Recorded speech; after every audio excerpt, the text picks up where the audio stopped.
Hi, everyone, and welcome back. It's Thursday, November 7, a rainy one as was expected, as we are still expecting a really cold day tomorrow, a pretty nice weekend, and even colder air, much like deep into January, early next week. Your forecast has been tweaked. It's not necessarily been a good tweak, but I'll share that with you in just a few moments. Some snow chances mixed there into your outlook as well.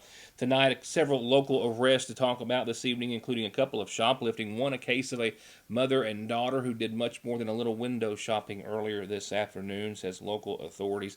What details I can give you, additional ones at least, in regards to the two local men who died via that incident. We don't want to call it an accident as of yet, as how the mechanism as to how it happened is still yet unknown. But we do have a few new details to share in regards to the McGoffin and Johnson County men who passed away as a result. And a lot of other news and information, including some remarks from Governor Bevin, which is urging even Republicans to ask him to either put up or shut up, essentially, provide some evidence to back up what he is claiming, or let it go. We'll have those for you, which, of course, as many of you know, named McGoffin County specifically last night from the governor's mansion. With that said, we'll go to a couple of local arrests, a couple of days ago, including a McGoffin County man who was arrested for at least his fourth offense DUI and for telling police he was an officer with the state police himself. This after a complaint of erratic driving in a gas station parking lot. Saturday night around 2:30, the McGoffin County Sheriff's Department received a call from 911 dispatch that there was a man at a gas station on Route 114 driving around in circles in the parking lot of the Double Quick, and employees of the store stated that he acted like he was under the influence. Another individual had actually followed this man, identified as 59-year-old David Dameron, on US 460 West, and told police that he had witnessed him swerving on the roadway. When authorities made a traffic stop on Dameron, he refused any and all field sobriety tests, with officers noticing a strong odor of alcoholic beverages from the vehicle and from his person. He was taken to the Palby Hall Medical Center and refused all blood, breath, and urine tests. Authorities note they found an open container in his vehicle, which was towed, and they found out that he was wanted out of Pennsylvania on an in-state pickup-only warrant.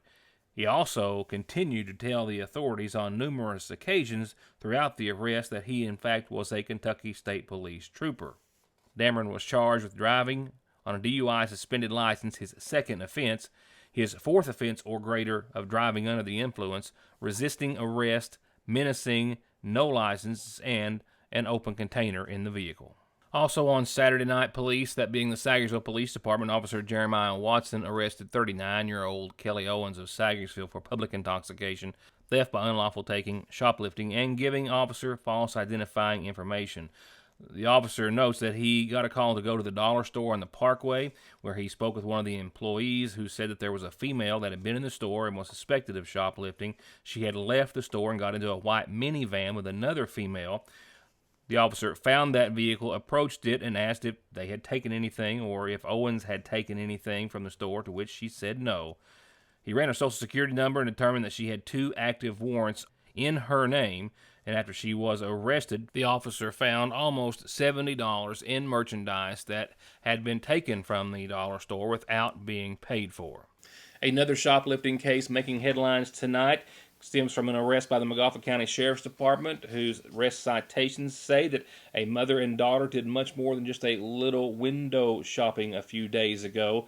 They, that being the police, say that the two women went into a local business and left wearing much more clothing than they came in with. Both were arrested earlier today on shoplifting warrants. According to arrest warrants, which were obtained by McGoffin County Sheriff's Deputy Jonathan Holbrook, Holbrook says that on October the 24th, several days ago, here in McGoffin County, 2 people were reportedly witnessed to have been shoplifting at a Sagersville business. The officer notes that he got a report of mother and daughter, Kay Isaac, 49 years of age, and Tasha Isaac, 29 years of age, being witnessed stealing items from the Dollar General store on the Mountain Parkway. The officer arrived after the initial complaint and spoke with store employees who allowed the officer to review video footage of the entire incident. He notes that footage clearly shows the Isaacs walking into the dollar store wearing T-shirts at the time. However, it also shows them going throughout the store, picking out and putting on long-sleeve shirts and jackets, and then going to the counter, paying for some other smaller miscellaneous items, but not paying for the clothing that they had just stolen and that they were wearing on their backs. The defendants made a purchase, failed to pay, and left the store. After reviewing the video surveillance footage, the arrest warrant was obtained and executed earlier today, as both were lodged in the Big Sandy Regional Detention Center on charges of theft by unlawful taking, shoplifting, under $500. And lastly, a Johnson County man has been arrested and is still in the Big Sandy jail on charges of firing a gun in the direction of a home in which there were at least 11 people, the youngest at around the age of 1. It all stemmed after a verbal altercation just moments before. Officer James Tabor with the Johnson County Sheriff's Department says that he had received a complaint several days ago on the 25th in Johnson County that this man, 27-year-old Charles Blankenship of Van Leer, had came onto his girlfriend's grandfather's property and had a verbal altercation, exchanging some words with some family and or friends at the home, and then he began firing live rounds from an unknown type of gun from a moving vehicle, firing in the direction of the residence, where inside, the officer notes, there were 11 people, ages as young as 1, with complete and extreme indifference to the lives of the individuals. And when authorities went to execute or serve that felony arrest warrant for wanton endangerment in the first degree on Blankenship last night on Davis Branch, they found him to be in possession of a significant quantity of pills. They say that there, in the room where he was, lying under a dresser, was a pill bottle with 270 gabapentin, or Neurotins, and 2 other types of pills as well as a quantity of cash lying on a mattress or on the bed, with additional charges then being added, those of trafficking in a controlled substance in the 3rd degree, possession of drug paraphernalia, being a convicted felon in possession of a handgun, and being in possession of a legend drug. You're going to absolutely fall in love with all the new arrivals at the seasonal shop, from all the autumn colors and styles in ladies' designs, shoes and accessories, Charlie Page, Mud Pie, you know the name brands, to jewelry, Simply Southern, Natural Life, caps, cups, and more, to rooms of home decor, and all you'll need to decorate for the fall and Halloween seasons, plus everything from coffees to candles. But hurry, because everything Christmas is already arriving daily and will be out soon, and fall will be gone before you know it. At Frazier's Prater Drugs Seasonal Shop in downtown Sayersville. SSI and disability cases are harder to win these days. You need all the help you can get. If the government has turned you down, I will not. Many factors are considered when a claim is being processed, like your age, education, physical, and mental disabling conditions. When it comes time to winning your disability case, you should not face a federal judge alone. You need an attorney who is experienced, determined, hardworking, knowledgeable, and dedicated to helping you win benefits that you deserve. If you need help with your SSI or disability case, call me, Donald Wayne McFarland, and let me go to work for you. Right now, for pennies on the dollar, a huge selection of like-new laptop computers, a fresh stock of video games, the Cadillac of dog tracking and training systems, new hunting rifles, accessories, and ammo. And they always stock, buy, sell, and pawn gold and silver coins and jewelry, with a new selection just in at Parkway Gun and Pawn in Sayersville, 349 Pawn. We have finally done it. After years and years of extensive testing, we not only invented the chicken sandwich, we have perfected the chicken sandwich. Come and try it and love it with a big, famous dipped breast strip, pickles and mayonnaise, or however you like it fixed. And if you like, make it a double. Just make your way to Lee's to get it, and grab a cookie while you're there. At your Sayersville Lee's Famous Recipe, where even our ice is famous.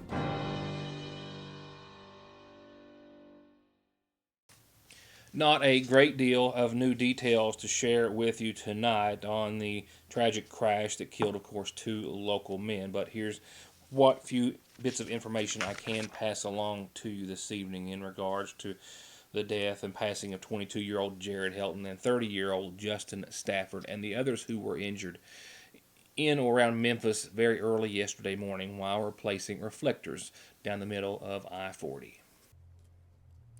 Partial obituary listings have been released in honor of 30-year-old Justin Stafford and 22-year-old Jared Helton. Stafford from Paintsville, Helton, of course, from Sagersville, both employees, as we covered, and I think everyone knows by now, of A&A Safety out of Ohio, who was a contractor for the Tennessee Department of Transportation. The company has been in business since the 1980s, and these are the first fatalities that they have ever experienced. A third man, identified now officially as Cody Fultz of Sagersville, was also injured. At last report, still in a Tennessee hospital recovering from injuries that he sustained. The state police trooper that, of course, which was in his vehicle, also injured and still recovering as well. The only other details that I have is that I have spoken off camera to another Magoffin County man who has actually worked for months on that same job with these very same men, who would have been on that job. However, he had taken a layoff as of Monday after his home was destroyed by fire on Sunday night. As for any more details on how the accident happened, we're still awaiting. I'm still receiving unofficial reports that the truck, according to speaking to family members, was stolen. Other than that, we have no other details on the driver or the vehicle or the crash. But we do have at least funeral service announcements, or at least the funeral homes which are in charge or care of arranging them, when we reach our obituary section in just a few moments.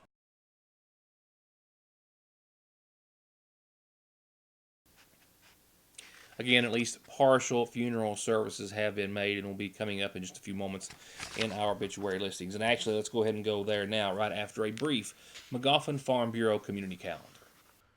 The Veterans Appreciation Dinner, an annual event hosted by the Sagersville Masonic Lodge for all veterans and active duty military personnel and their families this Saturday at 1. A wonderful meal, a wonderful occasion, and a wonderful place to spend the afternoon with a lot of great folks. They hope that you will join them for all veterans and active duty military personnel and their families.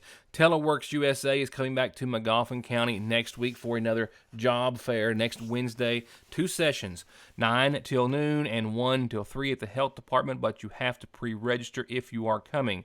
Here's a phone number for you, 606-216-6811. Join them for one of their 2 job offer sessions. Seating is limited to 20 people per session. That's why they need to hear from you, and you need to get on the list if you plan on coming. And if you plan on sending your child to Head Start, they're now taking applications in Magoffin County. If your kid's going to be 3 or 4 years of age by August the 1st, call the office at 349-3488 or stop by. And call me or send me your announcement any way you can get it here. We'll tell everyone what your organization has going on. From there, funeral service announcements this Thursday begin with a reminder of services to be held tomorrow at 1 for Michael Salyer, 61 of Sagersville, who passed away earlier this week. Visitation is tonight. Services to be held tomorrow at the Magoffin County Funeral Home. And arrangements are still incomplete at this hour, but they are pending for 22-year-old Jared Lee Helton of Sagersville, who passed away Wednesday in Memphis, Tennessee. The son of Richard and Lonja Freeze Helton. He's also survived by brother Richard Bradley Helton and 2 nieces, Aria and Ellie Helton. Arrangements being handled by the Magoffin County Funeral Home. And Justin Blake Stafford, who also passed away, of course, in that same incident, age 30. His arrangements as well are to be announced and pending at this time, being held by the Phelps and Son Funeral Home in Paintsville.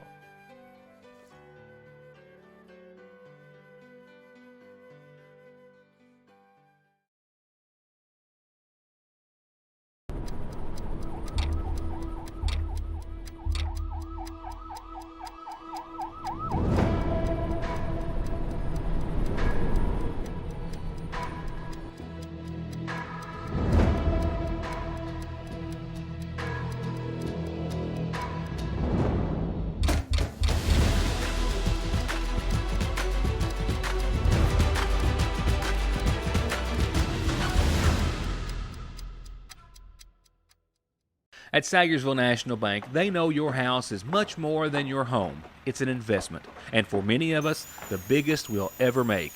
And whether it's for needed repairs and maintenance, or a new addition or renovation to give you some more room and more equity, let Sagersville National Bank deal with all the financial work and worry. Real and real competitive, hometown, homegrown, home improvement loans at Sagersville National. Getting the best deal on the best tires with the best service has never been easier. Just log on to conleytire.net, check out the latest rebates, sales, and promotions, pick out the tires you want, and email, call, or come by for huge savings from the family who's been proudly serving the area for over 32 years. Conley Tire in Staffordsville, 297-2424. It's now the Thursday after the election, and the election still continues, at least legally, so to speak, and also with a number of lawmakers, including some Democrats, who are prompting the governor to either be able to provide some sort of evidence of the voting irregularities and other issues that he has alleged took place during Tuesday's election, or concede to Attorney General Andy Beshear, who won the election thus far, still by 5,189 votes. Now, granted, in all of the Magoffin County elections that I have reported on over 21 years, I really can't recall one where there wasn't at least one complaint made to the Attorney General's election fraud hotline for electioneering too close to the polls or more serious incidents of vote buying or some type of fraud. However, Tuesday's election saw none from Magoffin County. There were calls from other counties. Magoffin County was not one. However, as many of you might have heard, Kentucky Governor Matt Bevin referred to not only Magoffin County but to some other people or problems without offering up any specifics or evidence as of yet, and that has many, including some Republicans, saying that he should either put that evidence out there or move on. The governor claiming during a press conference from Frankfort last night that thousands of absentee ballots were improperly counted and that eligible voters were not allowed to vote and turned away from the polls. And he named Magoffin County specifically. Again, the reasons for this, Kentucky, sadly, and it's not unique to Kentucky, but there's more than a little bit of history of vote fraud in our state. Just even since I've been governor, Magoffin County comes to mind. There's others as well. You guys know, especially those of you from here, some of the history of that. The fact that our Secretary of State was on national TV show, which, you know, I hesitate to suggest to anybody that anyone is partisan in the world of media coverage. That said, it was an interesting choice of places for her to go while the tolls, the roll was being tallied, the votes were being tallied, and to call an election. And this is from a woman who, with all due respect to her, is not exactly rock solid as it comes to following the letter of the law. She's currently under investigation for misuse of voter files herself. Her father has already been convicted of multiple, I think 10 different federal charges related to election fraud specific to her race. He's going to be sentenced and probably spend significant portions of, if not the rest of his life, in prison. So this is a family and an office that's been very corrupt. The state police have already raided that office, taken files out of there in recent months. So for her to try to jump the gun on this and interject herself into this, a little suspect as well. We know there have been thousands of absentee ballots that were illegally counted. That is known, and this again is something that's being looked into. We know that there are reports of people having been turned away, incorrectly turned away from various voting booths around the state. Again, things that need to be corroborated and looked into. Some lawmakers, including some Republicans, have gone on record as saying that the governor should concede to Beshear today so that indeed the government and Kentucky can move on. Representative John Blanton told us, as he told other outlets, that, quote, the last thing anyone wants to do is overturn a constitutional election. We want the will of the people to be done, saying that he had heard rumors of election problems, but so far Blanton had received no such evidence of the fact. What is also odd, related to McGoffin County being mentioned specifically by the governor, is that Republicans won all other races in McGoffin County, of course, except his. As for the recanvass, that will be done on November the 14th in just a few days. A recount does not happen in the standard way, I do believe, for the governor's race as it would in a smaller or local race. The governor himself cannot request a recount. State law provides a process for recounts in all elections except those for governor and lieutenant governor. That means the only way that he could have a recount is if he files an election contest, and then the legislature grants, based on that evidence that so far he's not listed, that process or that investigation to begin. So far he would have to, or rather he would have to list some sort of fraud backing up his statements thus far in order to see that recount happen. As of right now, the recanvass is still set for the 14th. I'll be right back. It can be one of the hardest parts of being a parent. You can beg them, bribe them, hold them down and try to force them, and sometimes you still can't get them to take their medicine. Well, problem solved at Parkway Pharmacy with Flavor X. Let your kids customize their medicine with some of the best flavors that really do taste great, and it's totally free with your child's prescription at Parkway Pharmacy. So stop the suffering, theirs and yours, for free, and get your Flavor X flavored medicines at Parkway Pharmacy in Salyersville. From brakes, exhaust, suspension, fluid changes, to expert collision and auto body, to turning your 4x4 or diesel from mild to wild, get real auto maintenance, paint, and repair at Black Smoke Performance in Dixie of Salyersville. 349-8785. So what are you purchasing for Thanksgiving? Welcome to my blog. Make sure to leave a comment. Black Friday sales are going to be huge this year. And adults and their phones. it's going to be a low carb deal. All right. Hand them over. Appalachian Wireless always wants you to get the most out of your phones, but we also encourage you to set them down and enjoy time with your loved ones. Happy Thanksgiving from your friends at Appalachian Wireless. I got to be honest, in getting the latest weather update a few moments ago, I wasn't liking what I was seeing. I thought, let's do that again. Glad I did, because it had us for a 14-degree low tonight. I think that was just an error, or maybe it was just a change in the weather pattern that happened rather quickly. Nevertheless, it's going to be cold tonight. We're going to see the 20s, and we're going to see some very cold air tomorrow, and we're still looking at the teens early next week. We also have in there some sunshine from tomorrow through your weekend. The weekend really looking pretty nice, but another cold front next week takes us down to nighttime lows even lower than what we were expecting 24 hours ago. Yeah, the updated version is an improvement. It might not look as though it is, but it's an improvement. We will see that cold air tonight after this cold front rolls through, down to about 27 and a 30% chance of showers. Now, 27 and showers, snow possibly? Well, possibly not. A chance of rain before 9, a slight chance of some showers thereafter, gradually becoming partly cloudy, and temperatures getting down to about 27. A few flakes are possible tonight. I think the real cold might get here after the showers or precipitation that's left is gone. Don't be surprised if you see a flake or two, but our really good chances, or better chances at least, are a little later on in your forecast. So, tomorrow, we'll see only 37 degrees for daytime highs. It's going to be a cold winter-like day. Mostly sunny and mostly clear. Nice and dry and bright, but 37 and 22 for your Friday.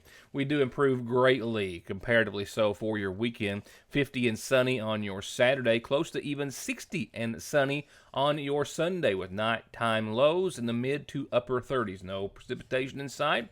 Just 50s and 30s across the board for the weekend. Now, next week is when we get back to a more active weather pattern, even a winter weather pattern, dare I say, and it will start on your Veterans Day.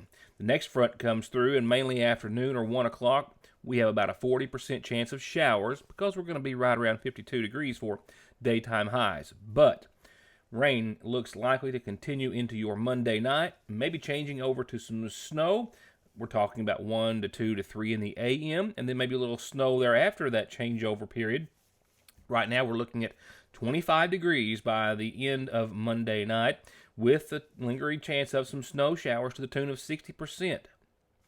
Those snow chances continue into your Tuesday, because we're going to go from that Monday high of 52 to barely 32 on your Tuesday, with some lingering precipitation still possibly floating around. It will be in the chance of some snow showers Tuesday morning. Mostly cloudy, a daytime high of 33 and 18 degrees with a chance of flurries Tuesday night. That is winter. Wednesday, not much better. Flurries are gone. Mostly sunny, partly cloudy skies, but 33 and 22 for your high and low. By Thursday, we'll start to rebound back in the direction that we should be at partly sunny and 44. With weather like that, it's just like Christmas and New Year's is already over, and we're already into the middle of January. We're not. Glad to say. Glad to have you with us tonight. Hope to see you back here tomorrow, wrapping up this week with more of your news today. Thank you for watching.